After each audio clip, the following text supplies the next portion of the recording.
Welcome to Legal 123s with ByrdAdatto. Legal issues simplified through real client stories and real-world experiences. Creating simplicity in 3, 2, 1. Welcome back to Legal 123s with ByrdAdatto. I'm your host, ByrdAdatto, with my co-host, Michael Byrd. Thanks, Brad. As a business and healthcare law firm, we meet a lot of interesting people and learn their amazing stories. This season, we're talking about businesses who decide to double down. They're going to scale their business. Our theme this season is growing a business. Right, Michael. And for those who don't know, growing a business is just one of the several seasons of business. What are the other seasons? Great question, Brad. We have the building season, so starting a business. We have the operating season, so this is that phase where you're running a business. Mm-hmm. We're in the growing season right now, and then we'll finish the year off with the buying and selling season. Awesome. Well, Michael, I think we need to go deep into our core text to really form a connection with our audience. So get ready. Okay. What is your go-to fast food place between Chick-fil-A or Raising Cane's? Well, I think the lead story here is you just tried to squeeze the word cortex in to your vocabulary, Mr. Fancy. Okay. I did. Okay. It's a All right. good $1.50 word. All right. Well, that gave me a few seconds to think about this answer because this is tricky because by far Chick-fil-A is the answer. But I feel like I know personally I prefer Raising Cane's. Okay. But Raising Cane's always feels more like a treat. Chick-fil-A is the default, and don't get me wrong, Chick-fil-A is awesome. Yeah. But it's the default. We can't arrive at anything as a consensus on our family. So we just kind of settle on Chick-fil-A. And it's just the one thing that everyone likes and everyone can do, even if they're not in the mood, especially when other things are on the table. Raising Cane's feels like it's more of a, let's get a treat. My kids love the French toast and the sauce, and it's a bigger to-do. Absolutely. What about you? Yeah, I'm pretty indifferent. I actually like them both. I know that in my family, very similar to your story, it appears that Raising Cane has the edge when it comes to requesting that kind of fast food, especially if we have a bunch of people coming over. They're like, oh, just go get a big pan of Raising Cane. So that seems to be the easy out. Well, interestingly, I have a very vivid memory of Raising Cane's because the day that we're recording this is the anniversary of us moving into our house many, many years ago. And it was a long journey. We were supposed to move in a month prior to when we did. And one of the things we didn't plan for was food. And someone I know who I usually make fun of, but today I won't. You and your family brought Raising Cane's and a huge thing of lemonade over, and it was perfect for where we were, and we wolfed it down. Yeah, I'm so sorry. I didn't mean to do that. I went to the wrong house. It was really awkward. Yeah. So I answered, and you're like, oh, wait, here. Oh, here. Okay, well, what's up with all this fast food talk? Yeah, so I read an article on the founder of Raising Cane's, a guy named Todd Graves. His story is pretty amazing. So he was attending LSU in the 1990s, and Todd had this great idea about starting a fast food restaurant that only served fried chicken fingers. His professor gave him a low grade and said, I don't think this is going to work. But, Todd believed in it. He disagreed. So he actually started working these odd jobs. He was a boilermaker in a Louisiana refinery. He went all the way up to Alaska and started doing commercial fishing for salmon just to save up enough money so that he could open his first Raising Cane's in Baton Rouge, Louisiana in 1996. I hate to say it, I probably would have given him a bad grade as well. But shows you what I know. Yeah, exactly. Yeah. Well, that's a pretty amazing story. Yeah. And so for those who don't know, as of May of 2024, there are nearly 700 Raising Cane restaurants in the United States. These restaurants are located in 38 states, 512 cities. The state with the most Raising Cane's, Michael, is located in Texas with 177 restaurants. And Todd, with his quote-unquote bad business plan and no money to start it, is now worth over $8 billion. Wow, you made me feel really stupid for agreeing with the professor. That's pretty impressive. Okay, well, I assume that since you mentioned this story, you're trying to build us up because we're in the scaling season and you've got a great story. Yeah, correct. And imagine all the issues Todd faced while growing an idea from one store to this brand that is now known worldwide. So are we going to talk a story of a singular product like chicken fingers or fried chicken, or do you have another Todd Graves story for today? No, but this is a story about scaling quickly. Okay, well, let's jump in. All right, Michael. Today's story starts in Thibodaux, Louisiana, famously known for being the birthplace of one ByrdAdatto. Well, as many stories start in Thibodaux, I guess. And no offense to your mom, but I don't think many people know where Thibodaux is located or have even heard that term before. Yeah. From what you told me, I recall it's, hour or so outside of New Orleans. Do they speak English or Cajun in Thibodaux? Yeah, my cousins from Thibodaux, they don't have no Cajun accent. That's more from like the Bayou area. Oh, Cynthia, I apologize for bringing that out of Brad. Can we just reset and scratch that part and go back to the story? All right. Today's story, we start with Dr. Tiger, who actually is from Thibodaux. Oh. And Dr. Tiger went to LSU undergrad where he met Mr. Mike while taking some business school classes.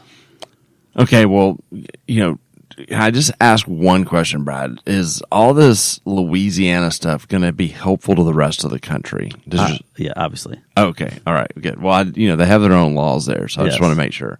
Okay, well, audience, we'll just bear that in mind, and if we need to point anything out, we will. But I bet Brad's smart enough to bring something. So for those that are not following where Brad's got his names today, I'm assuming it has to do with LSU's mascot as a tiger. And they call him Mike. Is that right, Brad? Yeah. Okay. And so I'm guessing you're going there because the founder at Canes went there? Yeah, that's correct. Multiple gold stars for you, Michael. Okay. Now, so after graduating from LSU, Mr. Mike started a medical business in Louisiana and was growing very rapidly. His business initially started out as managing medical offices, but he quickly switched to actually owning them too. Mm-hmm. And as such, Mr. Mike brought So he ended up buying several of these medical practices he was managing, but he kept the initial physicians there on as the supervising physicians. Okay, Brad, I'm assuming that this story does not have a CPOM component, or corporate practice of medicine, as it's more formally known, since we're in Louisiana, and I believe Louisiana is a non-CPOM state. That's correct. So we're not going to focus on CPOM. Okay. Originally, when Mr. Mike bought these clinics, they were mostly family and internal medicine practices. Now, Mr. Mike started seeing several elective aesthetic practices start opening up, and he decided that was where the growth area could be. So he started opening up new locations, which only focused on cash-based services. And he called the new practice the Purple and Gold Med Spa.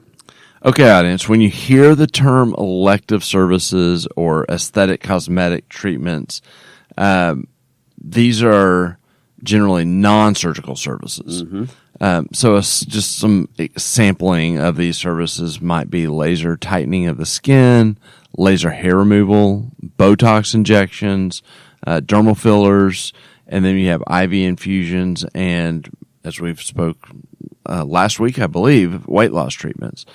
So, purple and gold, Brad, LSU colors, am I on the right track? And then, are these some of the treatments that they were dealing with? Yes, that's correct on the purple and gold.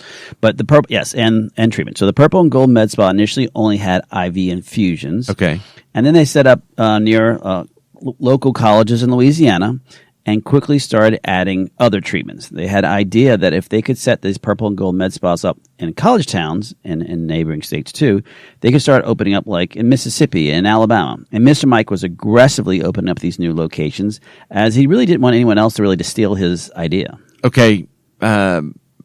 did I miss something? What happened to Dr. Tiger? We've been talking about Mr. Mike this whole time. Well, pretty good time in the question.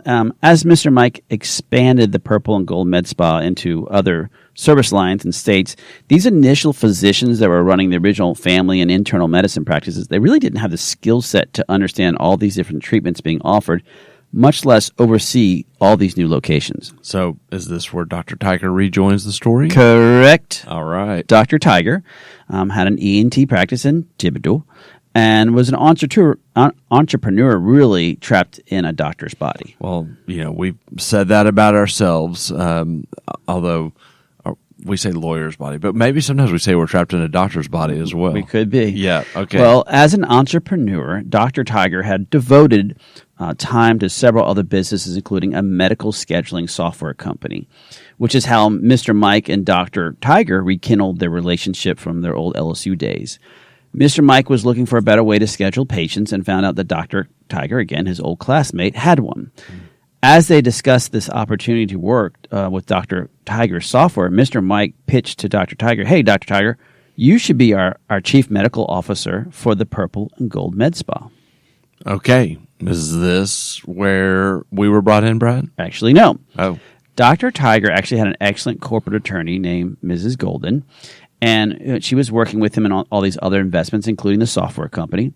Mrs. Golden helped negotiate the chief medical officer agreement, which was important to Dr. Tiger was it gave him control over all medical decision making and allowing him to review and implement medical processes. I want to pause for a minute and talk. You use the term chief medical director agreement, and this can be a little misleading because, as we've talked about in prior episodes, medical director agreements is a generic term. It can have a ton of meanings, and so it really becomes important to understand what the role is. A lot of times these chief medical director agreements in context to a med spa is almost just like a brand awareness, almost like a doctor influencer person that is the name behind the brand.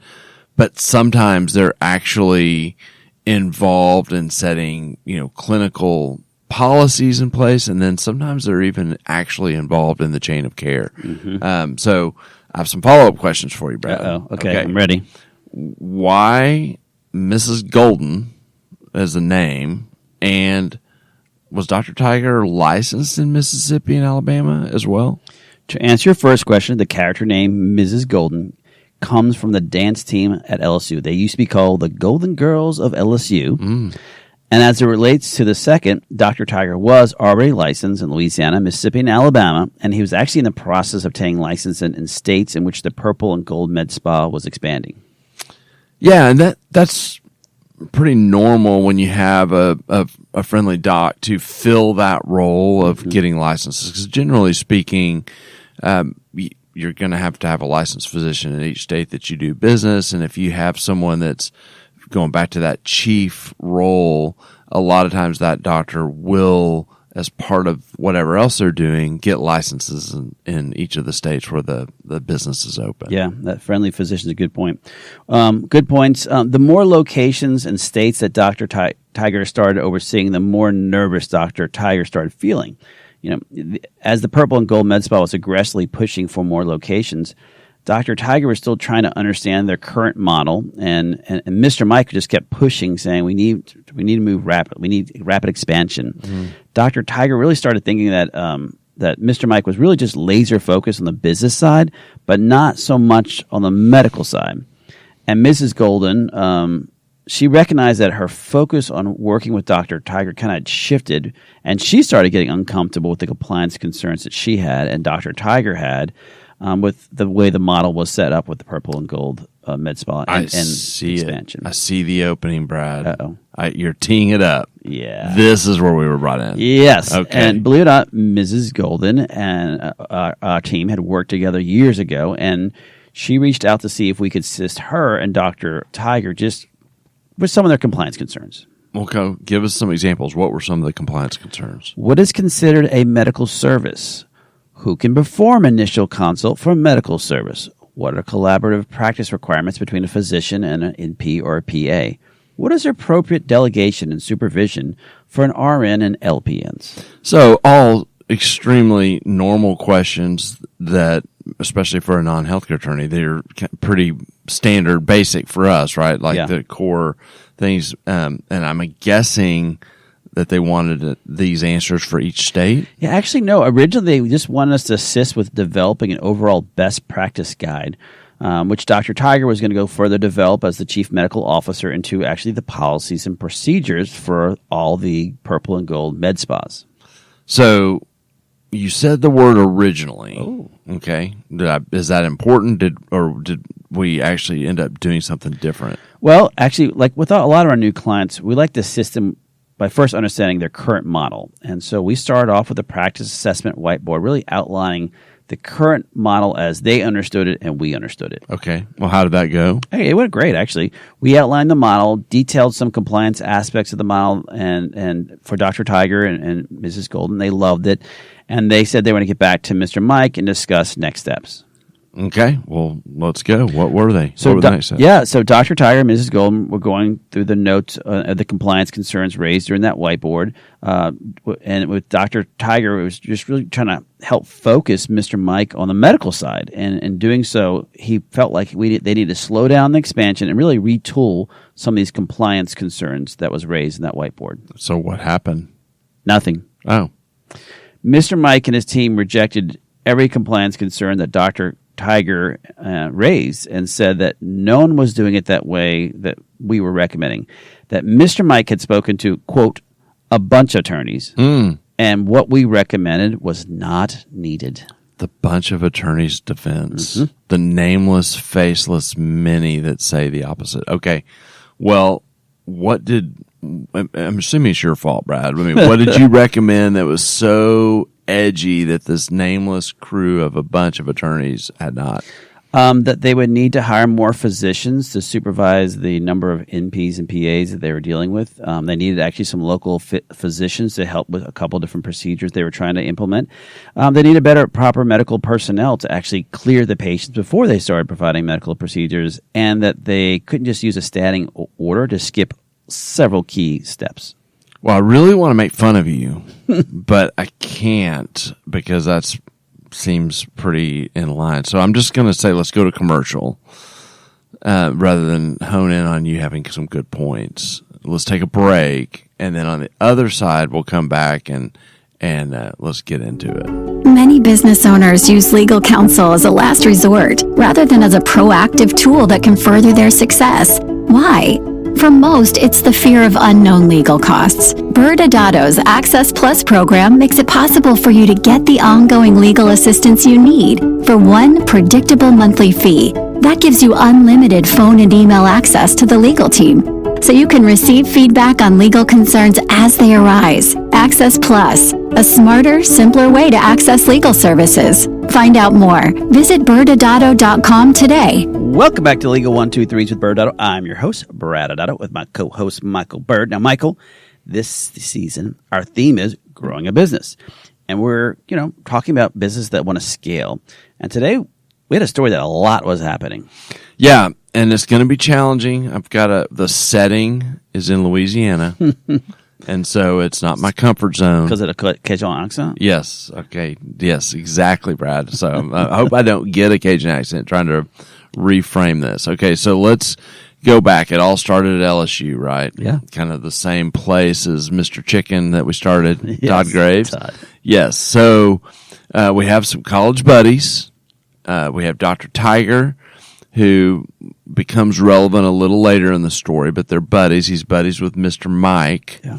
Mr. Mike decides to own some medical practices and evolves and then expands into other areas and opens up a medical spa, purple and gold med spa. Okay. The purple and gold. The purple and gold med spa.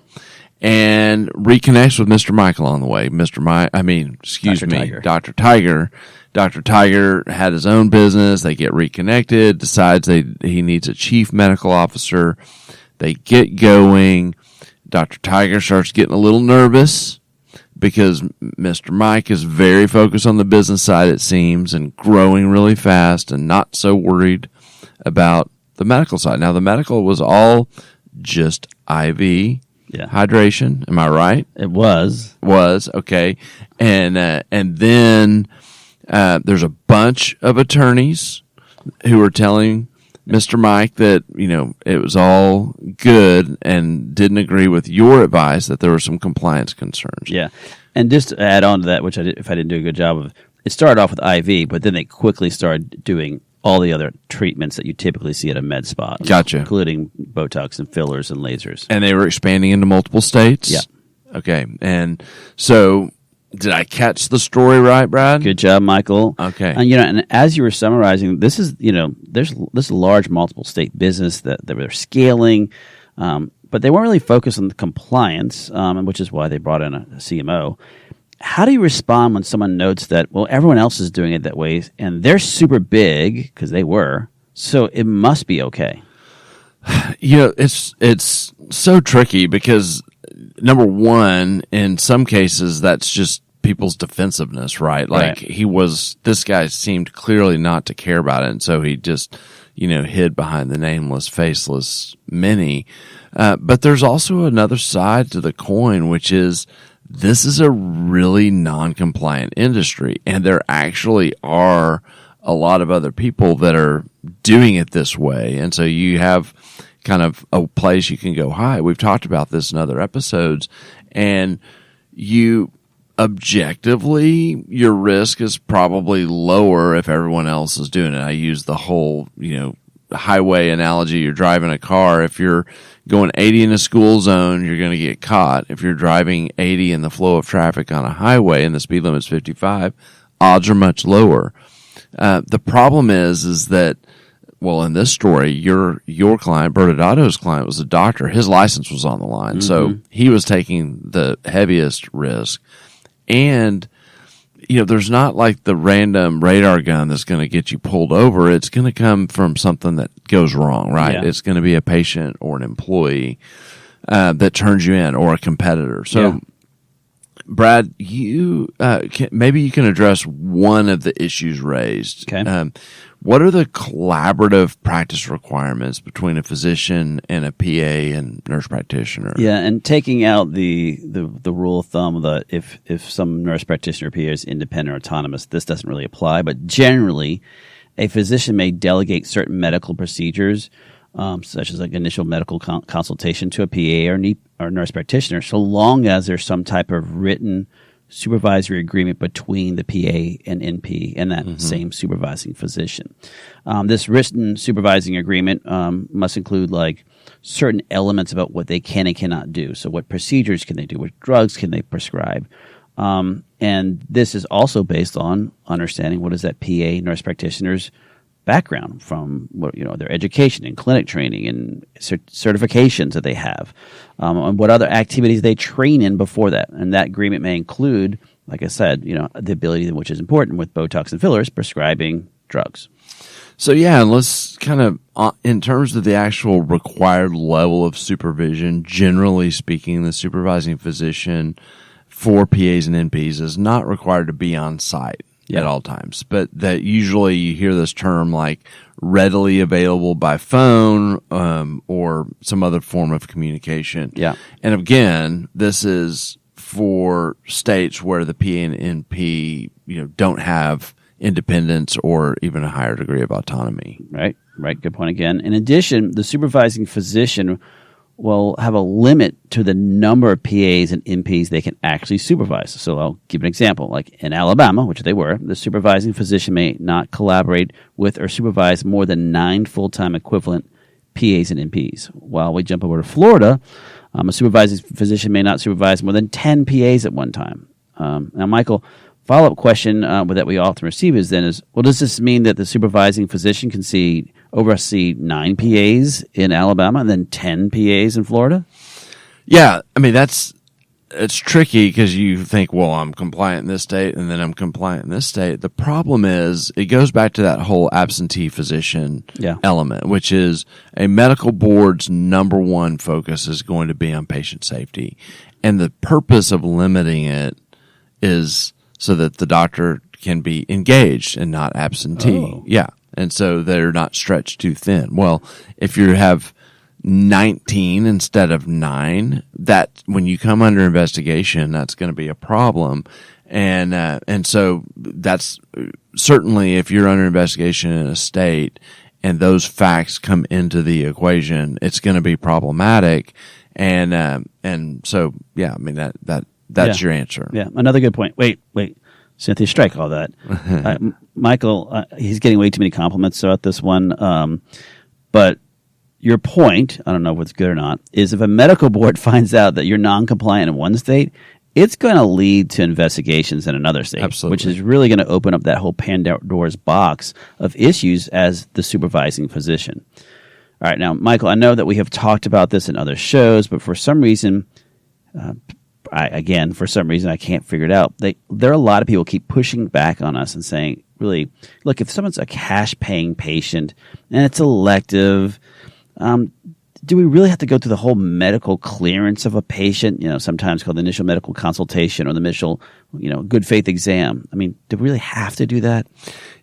Yes. Oh. If it's the practice of medicine, Brad. So, and here's the trick. So, you hear the cash base. So this is just retail. So you don't need to do it. And you mentioned that. The other is just the perception that it's not medical. So a classic thing that we hear about all the time is IV hydration. And they think, well, it's just an IV.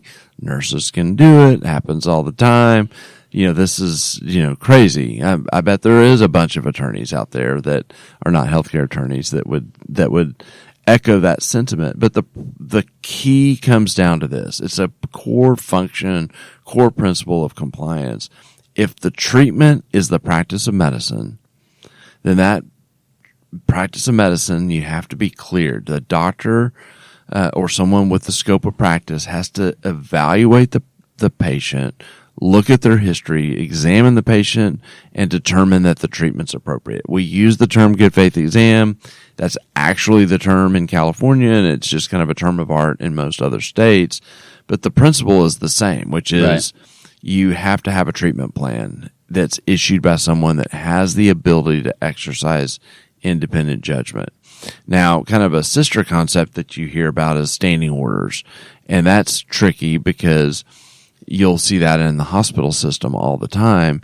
The idea with standing orders is, well, here, I'm the doctor. I'm going to sign off just this blanket statement that, or order that you can go and issue IVs to whoever as needed, and that somehow satisfies.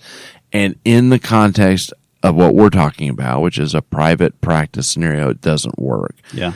There are some benefits if used correctly to written protocols or SOPs or even standing orders that serve that function.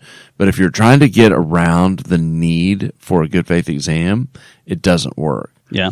And audience members, I think where Michael said this, I want to make sure you're catching on this.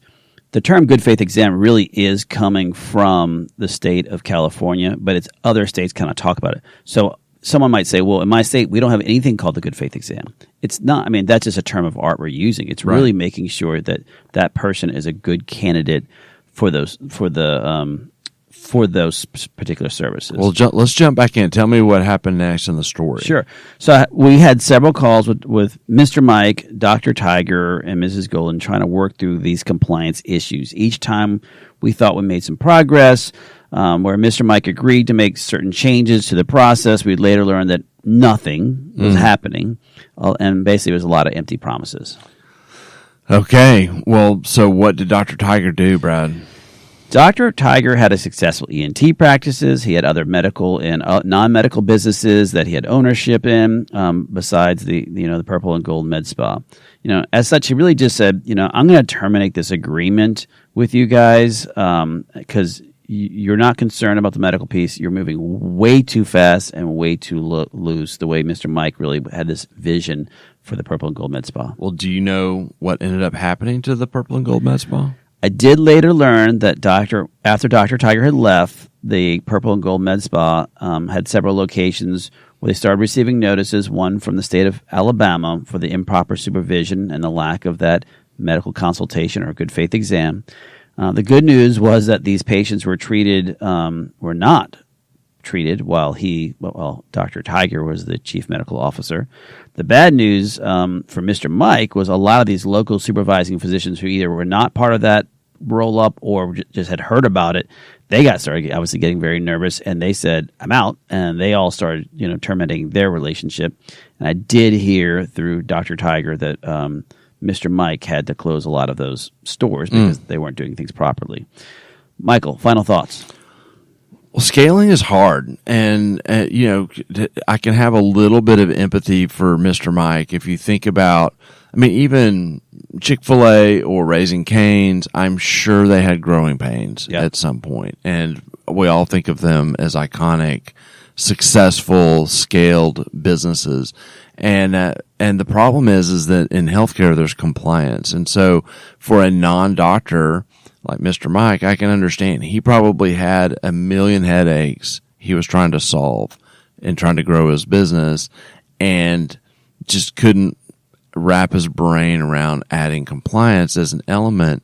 And we saw how that turned out. It's just so important to understand when you are in a business that's practicing medicine, compliance is, you can't lose sight of that foundational concern, or it'll cost your business. Yeah, awesome. Well, Michael, next Wednesday we have a real treat for our audience. We're going to have a live podcast with a former CIA analyst, David McCloskey, and we're going to discuss improving ways of how to communicate and give you some skills, how to to make decisions, both either in the work or in the home life. Thanks again for joining us today. And remember, if you like this episode, please subscribe, make sure to give us a 5-star rating, and share with your friends. You can also sign up for the ByrdAdatto newsletter by going to our website at ByrdAdatto.com. ByrdAdatto is providing this podcast as a public service. This podcast is for educational purposes only. This podcast does not constitute legal advice, nor does it establish an attorney-client relationship. Reference to any specific product or entity does not constitute an endorsement or recommendation by ByrdAdatto. The views expressed by guests are their own, and their appearance on the program does not imply an endorsement of them or any entity they represent. Please consult with an attorney on your legal issues.